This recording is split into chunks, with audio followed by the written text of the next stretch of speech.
हे दोस्तों, कैसे हैं आप। उम्मीद करता हूं आप अच्छे होंगे। मैं हूं विनोद राज, स्वागत है ट्रिकी हिंदी साहित्य चैनल में। दोस्तों, आज हम कक्षा 10 की हिंदी क्षितिज भाग 2 के पाठ 2 राम लक्ष्मण परशुराम संवाद के अंतर्गत तुलसीदास का जीवन परिचय पढ़ने वाले हैं। उससे पहले यदि आप मेरे चैनल को सब्सक्राइब न किए हो तो सब्सक्राइब कर दें, बेल आइकन प्रेस कर दें, जिससे आपको आने वाली वीडियो की नोटिफिकेशन मिलते रहे। वीडियो को शेयर करना ना भूलें। तो चलिए आज देखते हैं दूसरे पाठ का तुलसीदास जीवन परिचय। तो उनका जीवन परिचय है। महाकवि तुलसीदास का जन्म 1532 में उत्तर प्रदेश के बांदा जिले के राजापुर गांव में हुआ था। कुछ विद्वान इनका जन्म स्थान सोरो जिला कासगंज मानते हैं। इनका बचपन बहुत संघर्षमय रहा था। बचपन में ही माता पिता का निधन हो जाने के कारण इनका संरक्षण गुरु नरहर दास ने किया। यानी इनके गुरु का नाम क्या था? नरहर दास। इन्हीं की कृपा से इनको राम भक्ति की प्रेरणा मिली। काशी में इन्होंने शास्त्रों का अध्ययन किया। शिक्षा पूर्ण करने के पश्चात विवाह दीनबंधु पाठक की पुत्री रत्नावली के साथ हो गया। इनकी पत्नी का नाम रत्नावली था। रूपवती रत्नावली के प्रेम में ये सब कुछ भूल बैठे। एक बार रत्नावली मायके गई तो वे आधी रात को नदी पार कर ससुराल पहुंच गए। रत्नावली ने अपने इनके अत्यधिक मोह की निंदा की, जिससे तुलसी की आंखें खुल गई। उन्हें इस संसार से वैराग हो गया। वे प्रयाग, काशी, चित्रकूट, अयोध्या आदि तीर्थों में रहने लगे। वहीं पर उन्होंने विभिन्न ग्रंथों की रचना की। सन 1623 में काशी में इनका देहावसान हो गया, यानी कि मृत्यु हो गई।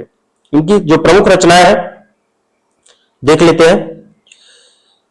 रामचरितमानस मर्यादा पुरुषोत्तम राम के पावन चरित्र का गुणगान करने वाला यह ग्रंथ भारतीय संस्कृत, धर्म, दर्शन, समाज और भक्ति से परिपूर्ण है। विनय पत्रिका भक्ति भावना से परिपूर्ण विनय पत्रिका भक्तों के गले का हार है। कवितावली में भगवान राम के जीवन का सरस वर्णन हुआ है। गीतावली में गीतों के माध्यम से राम की कथा प्रस्तुत की गई है। इसके अतिरिक्त बरवै रामायण, रामलला नहछु, दोहावली, पार्वती मंगल, कृष्ण गीतावली, वैराग्य संदीपनी, जानकी मंगल, हनुमान बाहुक, रामज्ञा प्रश्नावली आदि कुल श्रेष्ठ है। माना जाता है कि इनकी 12 कुल ग्रंथ है। ठीक है। अब देखते हैं इनका भाव पक्ष जो पूछा जाता है परीक्षा में। काव्यगत विशेषताएं के अंतर्गत भाव पक्ष आएगा। मर्यादा पुरुषोत्तम श्री राम के अनन्य भक्त तुलसीदास के काव्य में भक्ति की प्रधानता है। भक्ति, शील और सौंदर्य के साकार स्वरूप राम ही इनके स्वामी हैं। ये मानवीय मर्यादाओं, आदर्शों के प्रतीक हैं। तुलसी ने राम के द्वारा ही नीति, प्रेम, विनय, शील, त्याग आदि उदात्त आदर्श प्रतिष्ठित किए हैं। तुलसी के काव्य में लोक मंगल, सत्संगत, समन्वय पर बल दिया गया है। वे राम के चरणों के दास हैं, यानी वो दास प्रथा में भक्ति भावना करते हैं। तुलसी रस सिद्ध कवि है। उनके काव्य में सभी रसों का परिपाक हुआ है, किंतु मूल रस कौन सा रस है? शांत रस। ठीक है। अब देखते हैं कला पक्ष। तुलसी ने ब्रज और अवधि भाषाओं का साधिकार प्रयोग किया है, यानी दोनों भाषाओं को उन्होंने प्रयोग किया है। उनकी शुद्ध साहित्यिक भाषा में राजस्थानी, भोजपुरी, बुंदेलखंडी आदि के शब्द भी मिल जाते हैं। तुलसी ने स्वयं से पूर्व के कवियों द्वारा प्रयोग की गई लगभग सभी शैलियों को अपनाया है। उन्होंने प्रबंध और मुक्तक दोनों प्रकार की काव्य रचना की है। अलंकारों का स्वाभाविक सौंदर्य दर्शनीय है। दोहा, चौपाई, कवित्त, पद, सवैया आदि विविध छंदों का प्रयोग तुलसी के काव्य में हुआ है। साहित्य में स्थान। तुलसीदास को हिंदी साहित्य में शीर्ष स्थान प्राप्त है।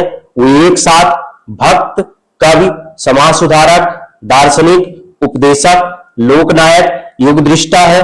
भाषा पर उनका पूर्ण अधिकार है। छंदों और अलंकारों का प्रयोग तथा सभी रसों का निर्वाह उन्होंने बड़ी सफलता पूर्वक किया है। लोकप्रियता, भाव पक्ष, कला पक्ष की दृष्टि से कोई कवि उनकी समानता नहीं कर सकता। वास्तव में यह सत्य है, कविता करके तुलसी न लसे, कविता लसी या तुलसी की कला। तो ये रहा इनका जीवन परिचय, भाव पक्ष, कला पक्ष जो पूछा जाता है। उम्मीद करता हूं आपको वीडियो अच्छी लगी होगी। यदि वीडियो अच्छी लगी हो तो आप लाइक करें, वीडियो को शेयर करें और साथ ही साथ यदि चैनल को सब्सक्राइब न किया तो सब्सक्राइब कर दें, बेल आइकन प्रेस कर दें, जिससे आपको आने वाली वीडियो की नोटिफिकेशन मिलती रहे। मिलते हैं नेक्स्ट वीडियो में, तब तक अपना ख्याल रखें। धन्यवाद।